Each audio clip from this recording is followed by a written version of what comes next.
విచారిస్తోంది. నలుగురు కీలక వ్యక్తులు కాశ్మీర్కి సంబంధించి శ్రీనగర్కి సంబంధించిన నలుగురిని అదుపులోకి తీసుకున్నారు. అండ్ లోకల్స్ ఒక 8 మందిని అదుపులోకి తీసుకున్నారు. చాలా ఇంపార్టెంట్ ఇన్ఫర్మేషన్ బయటకు వస్తుంది. గత నెల 15వ తేదీనే వీళ్ళు బైసరన్ వ్యాలీలోకి ఎంటర్ అయ్యారు. అప్పటి నుంచి ఒక 2-3 సార్లు పహల్గామ్ విజిట్ చేసి రెక్కీ చేసుకొని ఆ డేట్ ఫిక్స్ చేసుకున్నట్టుగా ప్రాథమిక సమాచారం.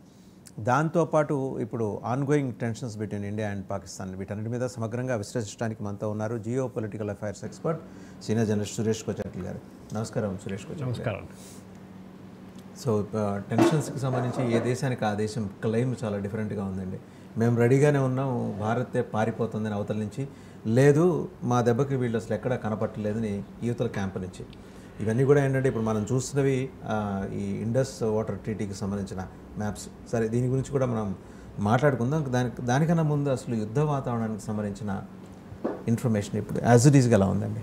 యుద్ధం అనేది ఎవరు చెప్పి చేయరండి, చెప్పకుండా చేస్తారు. సో మనం ఏదో వీడియో గేమ్ లాగా ఇది ఇప్పుడు మొదలవుతుంది, రేపు మొదలవుతుంది, ఎల్లుండి మొదలవుతుంది, ఇక్కడ నుంచి ఇట్లా కొడతారు, అక్కడి నుంచి ఇట్లా కొడతారని ఏమి ఉండదు. ఒక్కొక్క స్ట్రాటజీ ఉంటుంది, డిఫైన్డ్ ఆబ్జెక్ట్ ఉంటుంది, దాన్ని కొడతారు. మనం చూసాం కదా ఇజ్రాయెల్ గాజాలో నడుస్తున్న దాడుల మీద కూడా వాళ్ళు స్పెసిఫిక్ టార్గెటెడ్ కిల్లింగ్స్ చేస్తారు. వాళ్ళు ఏదో అందరినీ కొట్టడం కాదు. సో మన దగ్గర యుద్ధం అనగానే చాలామందికి అసలు యుద్ధం ఏంటని కూడా చేయలేదు, చూడనే కూడా లేదు, వాళ్ళు ఎక్స్పీరియన్స్ చేయలేదు. ఒకసారి ఎక్స్పీరియన్స్ చేస్తే వాళ్ళే అంటారు బాబు వద్దురా బాబు యుద్ధం అంటారు, అట్లాంటి వాళ్ళు అనమాట. సో డెఫినెట్గా ఇప్పుడు జరుగుతుంది ఏంటంటే పొజిషనింగ్ నడుస్తుంది. అంటే వీళ్ళు డిటర్మైన్ చేస్తున్నారు వాళ్ళు ఎక్కడ ఉన్నారు, వీళ్ళు ఎక్కడ ఉన్నారు. రఫాల్ తీసుకొని బయటకు వస్తే వాళ్ళు ఏం చేస్తున్నారు, వాళ్ళ ఎయిర్క్రాఫ్ట్ వస్తే అంటే మనం ట్రాక్ చేస్తున్నాం గవర్నమెంట్ అని పాకిస్తానీ ఎయిర్ ఫోర్స్ని తెలిసిపోతుంది. కానీ అన్నిటికంటే ఇంట్రెస్టింగ్ ఏంటంటే ఇప్పుడు భారతదేశం నుంచి చాలామంది పాకిస్తానీ వాళ్ళని పంపిస్తున్నారు పాకిస్తాన్ వైపు. అంటే మన దేశంలో ఉండి పాకిస్తాన్ వాళ్ళని అక్కడ పంపిస్తున్నారు. నాకు అర్థం కాదు, కొంతమంది 30 సంవత్సరాలు 40 సంవత్సరాలు ఇక్కడ ఉన్నారు. ఒకడైతే నేను ఇంటర్వ్యూ కూడా ఇచ్చిండు ఏఎన్ఐకి. నేను 40 సంవత్సరాల నుంచి ఉన్నాను ఇక్కడ, నేను Pakistani citizen, Pakistan passport holder, నేను కానీ ఇక్కడ ఓటేసాను, నాది రేషన్ కార్డు ఉంది అన్నీ ఉండి అంటారు. సో ఆలోచించండి ఎంతమంది ఉంటారు ఇట్లా. జమ్మూ కాశ్మీర్లోనే దొరుకుతున్నారు ఇంతమంది. ఐఎమ్ ష్యూర్ మొత్తం దేశం తీసుకుంటే మినిమం ఒక 2-3 లక్షల మంది ఉంటారు ఇట్లా. వీళ్ళు ఏం చేస్తున్నారు, వీళ్ళే స్లీపర్ సెల్స్. ఫర్ ఎగ్జాంపుల్ ఒక సిఆర్పిఎఫ్ జవాన్ ఒక పాకిస్తాన్ అమ్మాయిని పెళ్లి చేసుకున్నాడు. As per rules, service rules మీరు ఇన్ఫార్మ్ చేయాలి, పర్మిషన్ తీసుకోవాలి ఫస్ట్. ఏదండి అప్పటికే మ్యారేజ్ అయ్యి ఉంటాయండి? లేదు, ఇది ఇప్పుడే జరిగిందంట. ఓకే, రీసెంట్గా జరిగిందంట. సో దాని తర్వాత కూడా ఇన్ఫార్మ్ చేశాడు, అది కూడా తెలియదు మనకి. అప్లై చేశారు, లాంగ్ టర్మ్ వీసా అంటున్నారు, సిటిజన్షిప్ అంటున్నారు. కానీ డౌట్ వస్తుంది, ఎందుకంటే పాకిస్తాన్ నుంచే అమ్మాయి దొరికాడా, ఇక్కడ దొరకలేదా, డౌట్ వస్తుంది ఎవరికైనా. అండ్ సిఆర్పిఎఫ్లో ఉన్నప్పుడు న్యాచురల్లీ ఆయన ఏం చేస్తున్నాడు, ఎక్కడ ఉన్నాడని చెప్తాడు. వాళ్ళ సిఆర్పిఎఫ్లో కూడా ఇన్ఫిల్ట్రేట్ చేస్తున్నారు డెఫినెట్గా. అదే నాకు తెలుస్తుంది కదా, సిఆర్పిఎఫ్ ఒకటే కాదు, కొంతమంది టీచర్స్గా పనిచేశారంట 30 సంవత్సరాలు. పాకిస్తాన్ సిటిజన్స్ ఉండి భారతదేశంలో ఉండి సిటిజన్స్గా పనిచేశారు. అక్కడ ఉద్యోగం ఎట్లా వచ్చింది వాళ్ళకి? రేషన్ కార్డులు అవన్నీ ఎవరు ఇచ్చారు వాళ్ళకి? రేషన్ కార్డు ఎవరు ఇచ్చారు? పాస్పోర్ట్ ఎవరు ఇచ్చారు? వాళ్ళకి ఆధార్ కార్డు ఎవరు ఇస్తున్నారు? వాళ్ళకి ఓటర్ ఐడి కార్డు ఎవరు ఇస్తున్నారు? ఇదంతా మనం అనలైజ్ చేయాల్సింది. ఎందుకంటే ఇది ఫర్ షూర్ 2 లక్షల మంది స్లీపర్ సెల్స్ ఉన్నారు ఇక్కడ. స్లీపర్ సెల్స్ అందరం చెప్పలేదు, కానీ వాళ్ళు ఎందుకు ఇక్కడ ఉన్నారో అర్థం కావట్లేదు. కొంతమంది అయితే అంటే మేము పెళ్లి చేసుకున్నాం, కొంతమంది 40 సంవత్సరాలు చూద్దాం అంటున్నారు. మీరు 40 సంవత్సరాలు చూన్నప్పుడు మీకు సిటిజన్షిప్ రాకపోతే మీరు వెళ్ళిపోవాలి ఇక్కడి నుంచి. అంటే మీకు తెలిసిపోతుంది ఫస్ట్ 1 ఇయర్లోనే సిటిజన్షిప్ ఇస్తారా లేదా అనేది మీకు తెలిసిపోతుంది. ఇయ్యనప్పుడు మీరు ఏం చేస్తున్నారు? మీకు గుర్తుంటుంది వాసుదేవన్ గారు, సిఏ వచ్చినప్పుడు వీళ్ళందరూ ఒపోజ్ చేశారు, గుర్తుందా? ఓవైసీ లాంటి వాళ్ళు ముస్లిమ్స్ కూడా సిటిజన్షిప్ ఇవ్వాలి, మీరు ఎందుకు ఇవ్వట్లేదు అని చెప్పేసి పాకిస్తాన్ నుంచి వచ్చిన వాళ్ళకి. This is the reason. వాళ్ళకి ఇస్తే ఆటోమేటిక్గా వాళ్ళు 5 లక్షల మంది ఓటర్స్ అయిపోతారు ఇక్కడ. ఓకే, ఇప్పుడు ఆల్రెడీ ఓటేసా అంటున్నాడు. ఆలోచించండి, ఎట్లా వచ్చింది వానికి ఓటర్ ఐడి? పాకిస్తాన్ పాస్పోర్ట్ పెట్టి ఆయనకి ఓటర్ ఐడి ఎవరు ఇచ్చారు? ఇదే డౌట్. సో డెఫినెట్లీ జమ్మూ కాశ్మీర్లో చాలామంది, నా అంచనా ప్రకారం 2-3 లక్షల మంది పాకిస్తాన్ వాళ్ళు ఉన్నారు. ఇప్పుడు దాకా వాళ్ళు మొత్తం వాళ్ళ సిటిజన్షిప్ మార్చుకున్నారు, అన్నీ చేసుకున్నారు, దొంగ పాస్పోర్ట్లు తయారు చేసుకున్నారు, ఓటర్ ఐడి తెచ్చుకున్నారు, ఆధార్ కార్డు చేసుకున్నారు అన్ని. నిన్ననే కిరీట్ సోమయ్య గారు ఒక ట్వీట్ కూడా చేశారు. ముంబై అవతల కొంచెం బయట ఒక బర్త్ సర్టిఫికేట్ ర్యాకెట్ నడుస్తుంది పెద్దదని చెప్పి, దాంట్లో ఒక అమ్మాయికి బంగ్లాదేశ్ నుంచి వచ్చిన వాళ్ళకి పాస్పోర్ట్ తయారు చేసి ఇచ్చారు. ఏంటంటే ఆమె 3వ క్లాస్లో 3 వయసులో చేరిందంట.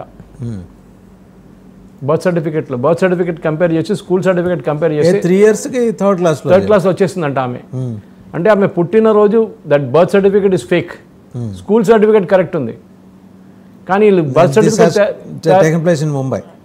ముంబై అవుతుంది. ఈ saying there are 100 such cases అంటున్నారు, థౌజండ్స్ కూడా ఉండొచ్చు అంటున్నారు. ఇది పెద్దగా ర్యాకెట్ మన హైదరాబాద్లోనే ఉంది. దొంగ సర్టిఫికేట్ తయారు చేయడం. మీరు ఎక్కడికైనా వెళ్ళండి సర్టిఫికేట్ దొరికితే మీకు డబ్బులు ఇస్తే ఏమని ఇస్తారు, అమ్మ నాన్న కూడా తయారు చేసిస్తారు వీళ్ళు అట్లాంటి వాళ్ళు. సో డెఫినెట్గా దీన్ని ఇన్వెస్టిగేట్ చేయాల్సిందే. వీళ్ళకి సిటిజన్షిప్ ఎవరిచ్చారు, వీళ్ళకి ఇక్కడ ఉండని ఎవరిచ్చారు, ఇంటెలిజెన్స్ ఏజెన్సీస్ ఏం చేస్తుంది, స్టేట్ ఇంటెలిజెన్స్. ఎందుకంటే దీంట్లో మన ఎన్ఐఏనో లేకుండా రా అన్న తప్పు పట్టలేము, ఎందుకంటే స్టేట్ ఇంటెలిజెన్స్. నేను అదే సార్, రాష్ట్రంలో మీరు యాజ్ లాంగ్ యాజ్ మీరు కాంగ్రెస్ గవర్నమెంట్స్ ఉన్నా కానీ లేకపోతే రీజనల్ పార్టీస్ రూలింగ్లో ఉన్నా కానీ చాలా ఉదాసీనంగా ఉంటున్నారు పోలీసు యంత్రాంగం ఈ విషయంలో అనే డౌట్స్ అయితే ఉన్నాయండి. అది డెఫినెట్గా ఉంది. ఇప్పుడు ఒక నాన్ అసోసియేటెడ్ న్యూస్ కూడా ఇవాళ వచ్చింది. మన ఛత్తీస్గఢ్ వైపు పెద్ద ఆపరేషన్ జరిగింది, మీరు చూసుంటారు. నిన్న ఒక వారం నుంచి నడుస్తుంది. ఆ నక్సలైట్స్ అందరు తెలంగాణకు వచ్చేసారంట. ఓకే, తెలంగాణ పోలీస్ ఏం చేయలేదంట వాళ్ళకి, ఎవరు నేను చెప్పలేదు, ఛత్తీస్గఢ్ గ్రేహౌండ్స్కి వాళ్ళ కమాండర్ చెప్పారు. అంటే ఇక్కడ రేవంత్ రెడ్డిని ఎవరో వచ్చి కలిశారంట పీస్ టాక్స్ కోసం, దానికోసం వీళ్ళందరినీ తెలంగాణకు రానిచ్చారంట అప్పుడు ఈ లీడర్స్ అందరినీ. So it is basic lack of coordination. Central government నుంచి మీకు అన్ని ఎప్పుడు ఇన్పుట్స్ రావు, మీరు కూడా మీ లోకల్ ఇన్పుట్స్ తెప్పించుకోవాలి. నేను నక్సలైట్ ఇష్యూ పక్కన పెడుతున్నాను ఇప్పటికీ. సిటిజన్షిప్ ఇష్యూ గురించి పాకిస్తాన్ ఓల్డ్ సిటీలో కానివ్వండి, ఇక్కడ న్యూ సిటీలో కానివ్వండి, తెలంగాణ మిగతా చోట్ల కానీ ఎంతమందిది ఐడెంటిటీ మీరు చెక్ చేశారు? మీరు క్యాస్ట్ సర్వే చేయించారన్నారు కదా, క్యాస్ట్ సర్వే కూడా వీళ్ళు కూడా ఉంటుంది క్యాస్ట్ సర్వే దాంట్లో. సో డెఫినెట్గా ఈ సిచ్యువేషన్లో మనం ఏం చేయాలంటే వీళ్ళది first of all complete database check చేయాలి. చాలా డిఫికల్ట్, ఎందుకంటే దీంట్లో అంతా దొంగ సర్టిఫికెట్లు, దొంగ పాస్పోర్ట్లు, పాకిస్తాన్ నుంచి చాలామంది స్లీపర్ సెల్స్ మీరు చెప్పినట్లు. కొంతమంది స్లీపర్ సెల్స్ కాదు, మేము అక్కడి నుంచి వచ్చి ఇక్కడ పెళ్లి చేసుకున్నాను, ఇక్కడ ఏమో అక్కడ వెళ్ళి పెళ్లి చేసుకున్నా అంటున్నారు. కొంతమంది పిల్లల్ని ఇక్కడ వచ్చి కంటున్నారు, పాకిస్తాన్లో ప్రెగ్నెంట్ అయ్యి ఇండియాకి వస్తున్నారు. ఎందుకు? బెనిఫిట్స్ తీసుకోవడానికి ఇక్కడ. సో దిస్ ఇస్ చాలా పెద్ద ర్యాకెట్. ఈ పెహల్గామ్ మెసకర్ తర్వాత బయటకు వచ్చింది. దీన్ని ఇన్వెస్టిగేట్ చేయాలంటే ఎక్కడి నుంచి మొదలు చేయాలని నాకు కూడా అర్థం కాదు సార్. ఒక 2 విషయాలు సార్. ఇప్పుడు officers and personal with questionable integrity in police department, ఇది వాళ్ళ బయటకు వస్తుంది. నేననేది అంటే మన ఎన్ఐఏని మీరు అన్నట్టు ఎన్ఐఏని రాని మనం ఐబీని తప్పు పట్టలేం. వాళ్ళు ఉద్యోగం చేయడానికి ఇక్కడికి వచ్చిన లోకల్ సపోర్ట్ దొరకట్లేదు, వాళ్ళకి లోకల్ పోలీస్ కోఆపరేట్ చేయట్లేదు. చేయనప్పుడు ఒక తెలంగాణలోనే తక్కువలో ఒక హైదరాబాద్లో తక్కువ 8,000 మంది స్లీపర్ సెల్స్ ఉన్నారు. రోహింగ్యాస్ ఉన్నారు. వాళ్ళు ఏం చేస్తున్నారు? వాళ్ళు కూడా దొంగ సర్టిఫికేట్ తయారు చేసుకుని ఓటర్ ఐడి తెచ్చుకున్నారు. వాళ్ళు కూడా ఎట్లా చేశారు వీళ్ళంతా? వాళ్ళ ఫుట్బాల్ క్లబ్ తయారు చేసుకున్నారు వాళ్ళు. So you have to identify and send. మన ధర్మశాల కాదండి ఇది. ఎక్కడ రోహింగ్యాస్ ఇక్కడ ఫుట్బాల్ క్లబ్ తయారు చేసుకున్నారు. హైదరాబాద్లో వాళ్ళ ఫుట్బాల్ క్లబ్ ఉంది. వాళ్ళ పిల్లలకి ఎడ్యుకేషన్ ఇవ్వాలని చెప్పి సుప్రీంకోర్టు చెప్పారు. ఇంకేం కావాలి? నెక్స్ట్ రేపేమంటారు? పాకిస్తాన్ కూడా తెచ్చుకోండి, మీరు ఇండియాలో ఉంచుకోండి అంటారు. సుప్రీంకోర్టు ఎట్లా చెప్తుందండి? ఎట్లా చెప్పేశారు ఆల్రెడీ. మీరు వెళ్ళి చూడండి, you can just get a judgment. So all children of Rohingyas are suppose to provided education in government schools in Delhi అని చెప్పి నోటిఫికేషన్ సుప్రీంకోర్టు ఆర్డర్ వచ్చింది. అది ఢిల్లీకి మాత్రమే వర్తిస్తుందా లేకపోతే అది అక్రాస్ ద కంట్రీ వర్తిస్తుందా? న్యాచురల్లీ అక్కడ వస్తే మళ్ళీ ఎక్కడైనా ఇవ్వాలి కదా. They can do the same thing. ఇంకా అదొక్కటైనా అడ్మిషన్ అయినా లేకపోతే రిజర్వేషన్స్ కూడా ఏమన్నా? అది వాళ్ళు యూఎన్హెచ్సిఆర్ కార్డ్స్ ఉంది, రేపు అంటారు సిటిజన్షిప్ ఇవ్వండి అంటారు కావాలంటే. కానీ లక్కీలీ సుప్రీంకోర్టు ఏమో లాస్ట్ ఈ పెహల్గామ్ మ్యాసకర్ జరిగిన తర్వాత ఇవాళ కూడా ఒక జ్యుడిషియల్ ఎంక్వైరీ కావాలని చెప్పి ఎవడో పిటిషన్ తీసుకొచ్చేసారు. ఆర్మీ పోలీస్ ఫెయిలియర్ ఇన్వెస్టిగేట్ చేయాలని చెప్తే సుప్రీంకోర్టు చెప్పింది this is too sensitive a matter, మేము డీల్ చేయమని చెప్పి డిస్మిస్ చేసి పడేశారు. సో సుప్రీంకోర్టు కూడా తెలిసిపోయింది. పెగసస్ ఇష్యూ మన ఫైనల్ హియరింగ్ వచ్చిన దాంట్లో కూడా సుప్రీంకోర్టు మాట తప్పేంటి అని అడిగింది కదా. అదే, ఎందుకంటే ఇట్లాంటి దాంట్లో డెఫినెట్గా national security is very important. వాళ్ళకు కూడా అర్థమైపోయింది. ఇట్లాంటి రోహింగ్యాస్, ఈ పాకిస్తాన్ నుంచి వచ్చిన ఎలిమెంట్స్ వీళ్ళు ఎట్లా పెళ్లి చేసుకున్నారు, పెళ్లి చేసిన తర్వాత వీళ్ళు ఎందుకు నోటిఫై చేయలేదు? వీళ్ళు అంటున్నారు మేము సిటిజన్షిప్ అప్లై చేశారంటారు. ఎవడు ఎక్కడ ఆ ఇన్ఫర్మేషన్ పబ్లిక్ డొమైన్లో ఉండాలండి. పబ్లిక్ అప్లై చేసుకుని ఉంటే లోకల్ ఎంఆర్ఓ ఆఫీసో లోకల్ తహసీల్దార్ ఆఫీస్లో నోటీస్ బోర్డు మేము పెడతారు కదా. ఎందుకు పెట్టలేదు? ఎందుకు మీరు why are you hiding it? ఇక్కడ ఉన్న ఎవరికి అప్లై చేస్తారు? సిఆర్పిఎఫ్ పర్సనల్ ఎక్కడండి? ఇప్పుడు మీరు చెప్పిన ఒక జస్ట్ కాశ్మీర్లో జరిగింది. అంటే today also she has given and interview. ఆమె ఇచ్చింది. ఆమె నిన్న హైకోర్టు స్పెషల్ ఆర్డర్ ఇచ్చి ఆమెను డిపోర్ట్ చేయకూడదని చెప్పి తెప్పించుకున్నారు రిటర్న్. ఆలోచించండి. Kashmir High Court, Jammu and Kashmir High Court has ordered that she should not be sent to Pakistan. She is the Pakistani lady. Next ఏం చెప్తారు? In certain sensitive cases judiciary is also not suppose to involve. అదే problem ఇక్కడ. అది certain నేను 30 సంవత్సరాల నుంచి ఉన్నాను, 12 సంవత్సరాల నుంచి అంటే మీరు వైలేటెడ్ ద లా. ట్రంప్ ఏం చేస్తున్నాడు? అదే చేస్తున్నాడు కదా, తీసి బయటపడేస్తున్నాడు. You have violated the law. మీరు పాకిస్తాన్ నుంచి వచ్చి మీరు పెళ్లి చేసుకున్నారా, ఎక్కడ చేసుకున్నారో నాకు తెలియదు, కానీ ఇక్కడ వచ్చి ఉండి మీరు ఎవరికి చెప్పకుండా 10, 12, 20 సంవత్సరాలు ఇక్కడ ఉండి మీరు ఓట్లు వేసుకుంటున్నారు, ఆధార్ కార్డు తయారు చేసుకున్నారు అంటే అన్ని దొంగ పనులు. మిమ్మల్ని పంపించకుండా ఏం చేస్తారు? ఇప్పుడు ఇవాళ న్యూస్ వస్తుంది, ఇప్పుడు మనం ఈ డిబేట్ స్టార్ట్ అయ్యాక 2 నిమిషాల ముందు న్యూస్ చూశాను నేను. అటారీ బార్డర్ క్లాస్ చేసి పడేశారంట. వీళ్ళు నడిమిట్లో ఉన్నారంట. ఇప్పుడు ఇక్కడి నుంచి మనం పంపించిన వాళ్ళందరినీ వాళ్ళు బయట పెట్టేశారంట, మేము పాకిస్తాన్ ఎంటర్ చేయకూడదు అని చెప్పేసి. వాళ్ళు అంత స్ట్రిక్ట్గా ఉన్నప్పుడు మనం ఎందుకంటే ఇంత ఉదాహరణ? వాళ్ళ సిటిజన్స్, అది వాళ్ళ సిటిజన్స్ వాళ్ళు తీసుకోవడానికి ఇష్టపడలేదు. అది కార్గిల్లో చూసాం కదా. సిటిజన్సా వాళ్ళ కోవట్లా? ఇది ఎవరైనా కానీ మాకైతే పని లేదండి. వాళ్ళు Pakistani citizen, they holding Pakistani passports. అది మీ ప్రాబ్లం, మీరు ఎట్లా సాల్వ్, మేము తీసుకోమని చెప్తున్నారు వాళ్ళు. తీసుకుంటే ఎందుకంటే వాళ్ళు అర్థమైపోతుంది కదా వాళ్ళకి, వాళ్ళు పట్టుబడతారు వాళ్ళు కూడా. That they were cent with some other design, evil డిజైన్తో పంపించారు వీళ్ళందరినీ ఇక్కడ. నేను అడుగుతున్నానంటే నార్మల్ రూల్ ప్రకారం ఒక పాకిస్తానీ సిటిజన్ ఇండియాకి వస్తే ఇమ్మీడియట్గా లోకల్ పోలీస్ని ఇన్ఫార్మ్ చేయాలి, స్పెషల్ బ్రాంచ్ని ఇన్ఫార్మ్ చేయాలి. వాళ్ళు వారానికి ఒకసారి స్పెషల్ బ్రాంచ్ ఆఫీస్కి నియరెస్ట్ పోలీస్ స్టేషన్కి వెళ్ళి రిజిస్టర్లో సైన్ చేయాలి. ఇవన్నీ చాలా చట్టాలు ఉన్నాయి, చాలా ఉంది, ప్రోటోకాల్ ఉంది కదండి. కానీ ఫాలో ఎవరు చేస్తున్నారు? మీరు అడగండి. ఇవాళ ఇమ్మీడియట్గా Hyderabad police commissioner, DGP Telangana, ఎంతమంది పాకిస్తానీ ఓవర్ స్టేయింగ్ వాళ్ళ వీసా తెలంగాణలో ఉన్నారని అడగమని చెప్పండి. అట్లీస్ట్ మెచ్చుకోవాలి జమ్మూ అండ్ కాశ్మీర్ పోలీస్ని. వాళ్ళు అట్లీస్ట్ ట్రేస్ చేసి పంపిస్తున్నారు. మన మిగతా ఏం చేస్తున్నారు? వీళ్ళందరూ కాశ్మీర్ నుంచి పారిపోయారు. అందరి ఐబ్రోస్ వాళ్ళ వంక అలా చూస్తూ ఉన్నా వాళ్ళ ఆ హ్యూమిలిటీని ఫేస్ చేస్తూ వాళ్ళు పంపిస్తున్నారు వెనక్కి. అదే కదా, they are doing the job at least. కానీ వీళ్ళు ఎంతమంది పారిపోయి కేరళకి వెళ్ళారో, కర్ణాటకకి వెళ్ళారో మనకు తెలియదు. అక్కడ వెళ్ళి అక్కడ దాచుకుంటారు. 140 కోట్ల మంది మనుషులు ఉన్న దేశం ఇది. ఇక్కడ మీరు ఎక్కడ వెళ్ళి చూస్తారు? ఎవరిని చెక్ చేస్తారు? ఏమైనా మన వాళ్ళు కూడా చెక్ చేస్తారా? ఎవరైనా పనిచేయడానికి వచ్చిన వర్కర్స్ ఉంటారు, ఇండస్ట్రియల్ వర్కర్స్, ఈ రియల్ ఎస్టేట్ సెక్టర్లో పనిచేసి, కన్స్ట్రక్షన్ సెక్టర్లో ఎంతోమంది ఉన్నారు బంగ్లాదేశ్ నుంచి వచ్చిన వాళ్ళు. వాళ్ళని ఎవరు పట్టరు? వాళ్ళు అట్లనే ఉన్నారు ఇక్కడ. మీరేం చేస్తున్నారు? వాళ్ళ దగ్గర వెళ్తే మా ఆధార్ కార్డు ఉందంటాడు. ఆధార్ కార్డు ఈజీగా ఒక 500 రూపాయలు 1000 రూపాయలు పడేసి ఆధార్ కార్డు తయారు చేసిస్తాడు. దొంగ చాలామంది ఉన్నారు అట్లా. మన దేశాన్ని అమ్మేసుకొని రెడీగా ఉన్న చాలామంది ఏజెంట్లు ఉన్నారు. వాళ్ళు తయారు చేసి ఇస్తున్నారు. ఆధార్ కార్డు తీసుకొని రేషన్ కార్డు తీసుకుంటారు, రేషన్ కార్డు తీసుకొని ఓటర్ ఐడి కార్డు పాస్పోర్ట్ తయారు చేసుకుంటారు. బార్డర్ దగ్గర ఎంతమంది సార్ వాళ్ళు ఆపేసింది? 40 మందిని. ఇప్పుడు మళ్ళీ మన వాళ్ళు వెనక్కి తీసుకుంటున్నారా? తీసుకోరు. ఎందుకు తీసుకోవాలి? అది అక్కడ చావనండి. ఒకటి చనిపోయాడు కూడా. ఒక ఆయన చనిపోయాడు, వాళ్ళు శ్రీనగర్ తీసుకెళ్ళిపోయారు బాడీ. అది ఆలోచించండి. వీళ్ళని ప్రొటెక్షన్ ఇచ్చి ఇన్ని రోజుల నుంచి జమ్మూ కాశ్మీర్లో పెట్టుకునే ఎవరు? ఏం చేశారు? ఒమర్ అబ్దుల్లా గవర్నమెంట్ చాలా సంవత్సరాలు వాళ్ళే కదా పరిపాలించారు. అబ్దుల్లా ఫరూక్ నుంచి, షేక్ అబ్దుల్లా నుంచి, ఫరూక్ అబ్దుల్లా నుంచి ఒమర్ అబ్దుల్లా. ఇప్పుడు మీరు అర్థం చేసుకోండి సిఐని ఎందుకు వ్యతిరేకించారు. సిఐ ముస్లిమ్స్ కూడా ఇవ్వాలంటే ఆటోమేటిక్గా వీళ్ళందరూ సిటిజన్స్ అయిపోతుండే. అది ఇవ్వమని చెప్పి గవర్నమెంట్ ఇండియా చెప్పినప్పుడు ఇంత పెద్ద గొడవ చేశారు ఓవైసీ లాంటి వాళ్ళు. This is the strategy for it. వాళ్ళకి ఏదో ప్రేమతోనో మిగతానో చేయట్లేదు. వాళ్ళకి they want convert Pakistani citizens into Indian citizens and వాళ్ళ ఓట్లు తెచ్చుకోవాలి.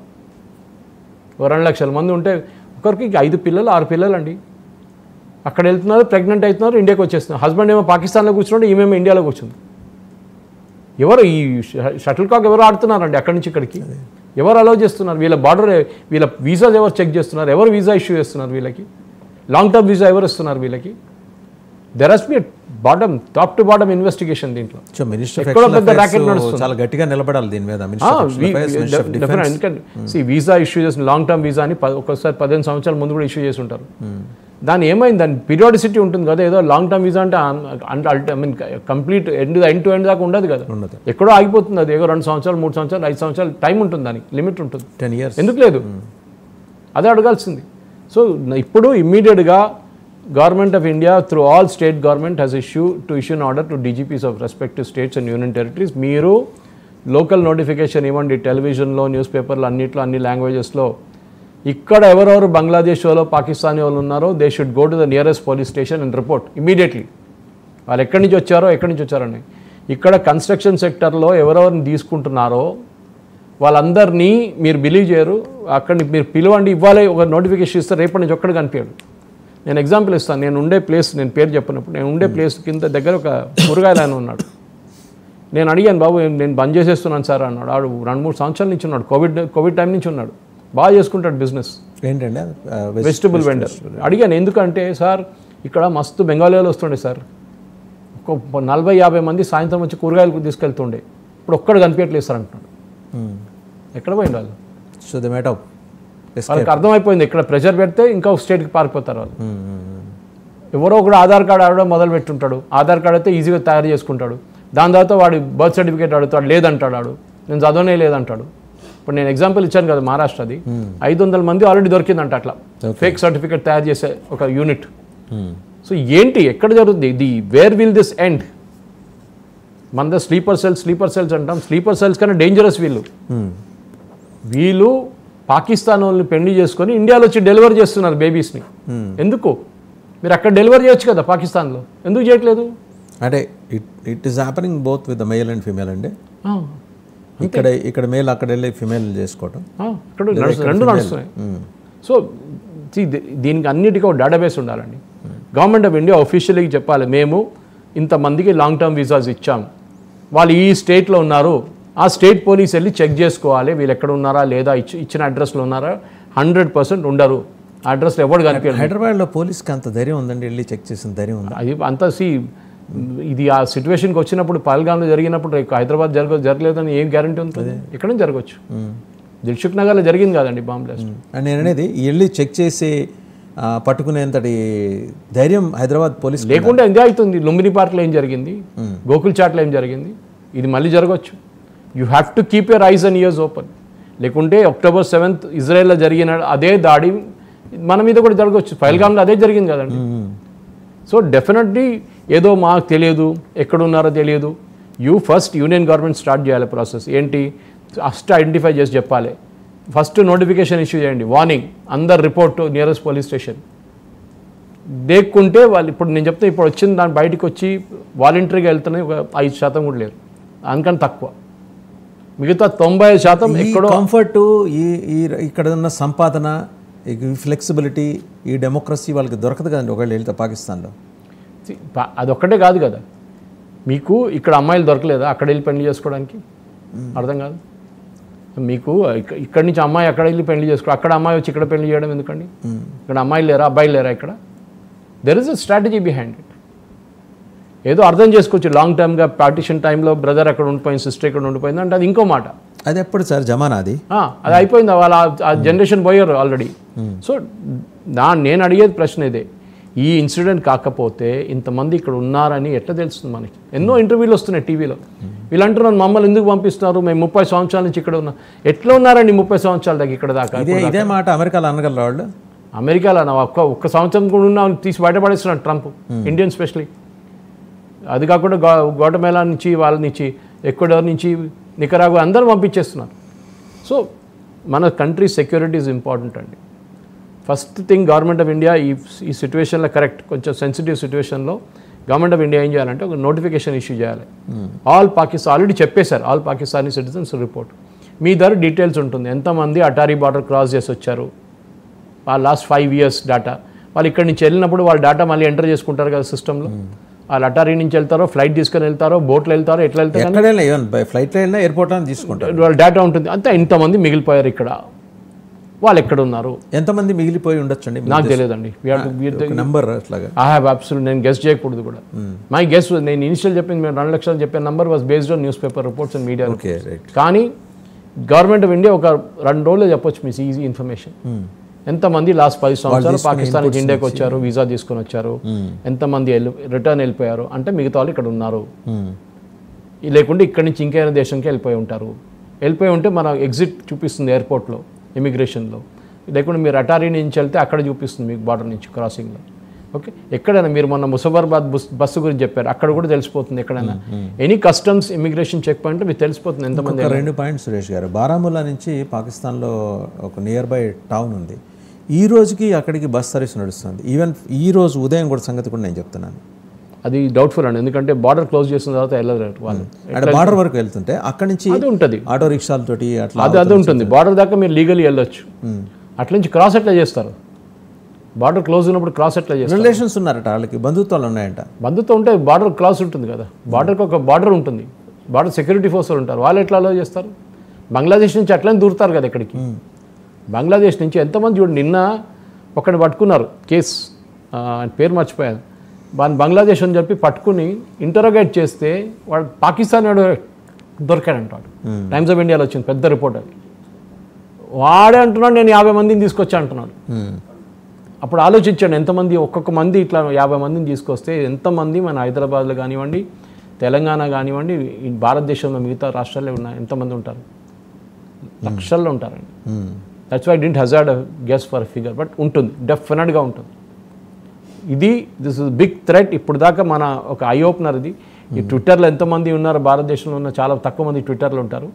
కానీ అదే ఇంటర్వ్యూలు ఇప్పుడు టీవీలో కూడా వస్తున్నాయి. వీళ్ళందరూ అదే అంటున్నారు, మమ్మల్ని ఎందుకు పంపిస్తున్నారు, మేము 40 సంవత్సరాల నుంచి ఇక్కడే ఉన్నాం, 30 సంవత్సరాల నుంచి ఉన్నాం, 20 సంవత్సరాల నుంచి ఉన్నాం. మీరు చేసింది తప్పని మీరు ఫస్ట్ అంగీకరించండి. మీరు చేసింది తప్పు, మీరు అక్కడికి వెళ్ళాల్సిందే. మీరు ఎందుకు వెళ్ళలేదు రిటర్న్ పాకిస్తాన్కి? మీరు ఏం చేస్తున్నారు భారతదేశంలో? మీకు టీచర్ ఉద్యోగం ఎట్లా వచ్చింది, మీకు పోలీస్ ఉద్యోగం ఎట్లా వచ్చింది? ఒకటి పోలీసులో పనిచేస్తున్నాడు, జమ్మూ కాశ్మీర్ పోలీసులో. ఆలోచించండి, వాడు ఎంతోమందికి ఇన్ఫర్మేషన్ పాకిస్తాన్ పంపించుంటాడు. వాడు డెఫినెట్గా చెప్తున్నాను వాసుదేవన్ గారు, దీన్ని కంప్లీట్గా you have to catch these people. వీళ్ళని కంప్లీట్గా ఐడెంటిఫై చేసి district by district, city by city, village by village వీళ్ళని ఎక్కడున్నారో వాళ్ళు దేవుడాల్సి వస్తుంది. వీళ్ళు చాలామంది బంగ్లాదేశ్ వాళ్ళగా తయారయ్యారు. డెఫినెట్గా బంగ్లాదేశ్ వాళ్ళని కూడా బయట పంపించేయాలి. ఇక్కడ వచ్చిన రోహింగ్యాలు ఉన్నారు, వాళ్ళని కూడా చేయాలి.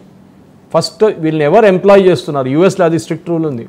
వీళ్ళు ఎవరిని ఎంప్లాయ్ అంటే వీళ్ళని ఎవరు ఉద్యోగంలో పెట్టుకున్నారో, కన్స్ట్రక్షన్ కానీ ఏదైనా సెక్టర్లో కానివ్వండి, you are also equally responsible. Because మీ బ్యాక్గ్రౌండ్ చెక్ చేయలేదు మీరు. ఓకే, మీరు 50 మంది బంగ్లాదేశ్ వాళ్ళని పెట్టుకొని పని చేయించుకుంటున్నారంటే మీరు కూడా రెస్పాన్సిబుల్ దానికి.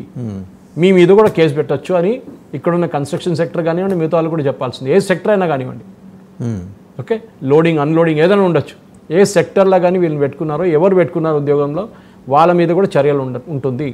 అది అర్థం చేసుకోవాలి. So background check is very compulsory, చాలా కంపల్సరీ. కానీ మన దగ్గర ప్రాబ్లం ఏంటంటే మన ఐటీ కంపెనీస్ కొంచెం బ్యాక్గ్రౌండ్ చెక్ చేస్తారు, కానీ మిగతా దాంట్లో ఎక్కడ బ్యాక్గ్రౌండ్ చెక్ ఉండదు. వాసుదేవన్ గారు, ఎవడు ఎక్కడి నుంచి వచ్చాడో, ఏం చేస్తున్నాడో ఏం తెలియదు. ఇప్పుడు ఈ సమస్యతో పాటు ఇంకొకటి, సరే బై రోడ్ ఆ బార్డర్స్ దగ్గర ఆపటం ఇవన్నీ చూస్తున్నాం అండ్ సస్పెక్ట్ చేస్తున్నారు దాన్ని. సరే ఎలా ఎక్కడో ఒక చోట స్టేట్ పోలీస్ కోఆపరేట్ చేయాల్సిన పరిస్థితి వస్తుంది. ఇప్పుడు ఈ మన భారత గగనతలం నుంచి మనం ఆపేసాం పాక్ ఎంట్రీ వాళ్ళ విమానాలు. పాకిస్తాన్ కూడా ఆల్రెడీ, పాకిస్తాన్ ఇన్ఫ్యాక్ట్ వాళ్ళే ముందు చేశారు అది. ఇప్పుడు దీనివల్ల ఎవరికి నష్టం అండి? నష్టం అంటే ఏంటి ఉంటుంది? నష్టం అని ఏం లేదు కదా, మన సెక్యూరిటీస్ ఇంపార్టెంట్. మనకైతే ఓకే, మన సెక్యూరిటీ ఆస్పెక్ట్లో మనం చేసాం.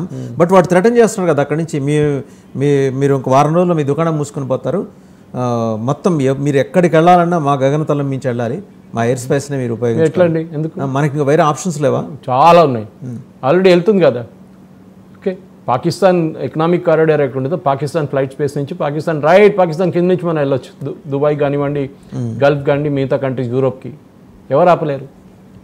ఇది ఓవర్ ఫ్లైయింగ్ రైట్స్ ఎవరికి పోతుంది? పాకిస్తాన్కే లాస్ యాక్చువల్. ఎందుకంటే ఒక్కొక్కసారి మీరు ఫ్లై చేసుకుంటూ వెళ్ళిపోతున్నప్పుడు you pay charges, air charges ఉంటుంది. ఆ ఎయిర్క్రాఫ్ట్ అమౌంట్ ఇవ్వాల్సి వస్తుంది ఆ స్పేస్ వాడుకున్న దానికి. ఇప్పుడు పాకిస్తాన్కి డబ్బులు రావు, ముందునే వాళ్ళ దగ్గర ఏం లేదు తినడానికి, ఆట లేదు, ఏం లేదు, తట్టుకుంటున్నారు, కొట్టుకుంటున్నారు. అట్లాంటి మనుషులకి పరిస్థితికి వచ్చేసారు. So national security is paramount. ఇప్పుడు కూడా మీరు బిలీవ్ చేయరు, ఇజ్రాయెల్లో చాలామంది అరబ్స్ పనిచేస్తారు. ఇప్పుడు కూడా మీకు తెలుసా, చాలామంది పనిచేస్తారు ఇజ్రాయెల్లో.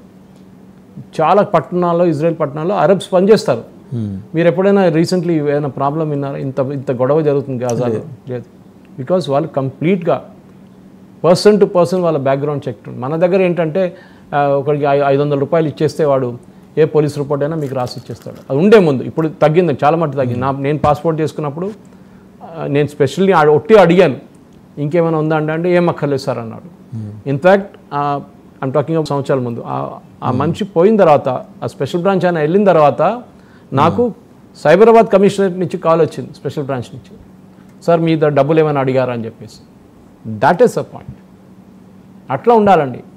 సో ఇప్పుడు ఏం చేయాలండి, అర్జెంటుగా మన దగ్గర ఆధార్ డేటాబేస్ ఉంది, ఆధార్ డేటాబేస్ క్లీనప్ చేయండి. మీరు కొన్ని పేర్లు చేస్తేనే మీకు తెలిసిపోతుంది.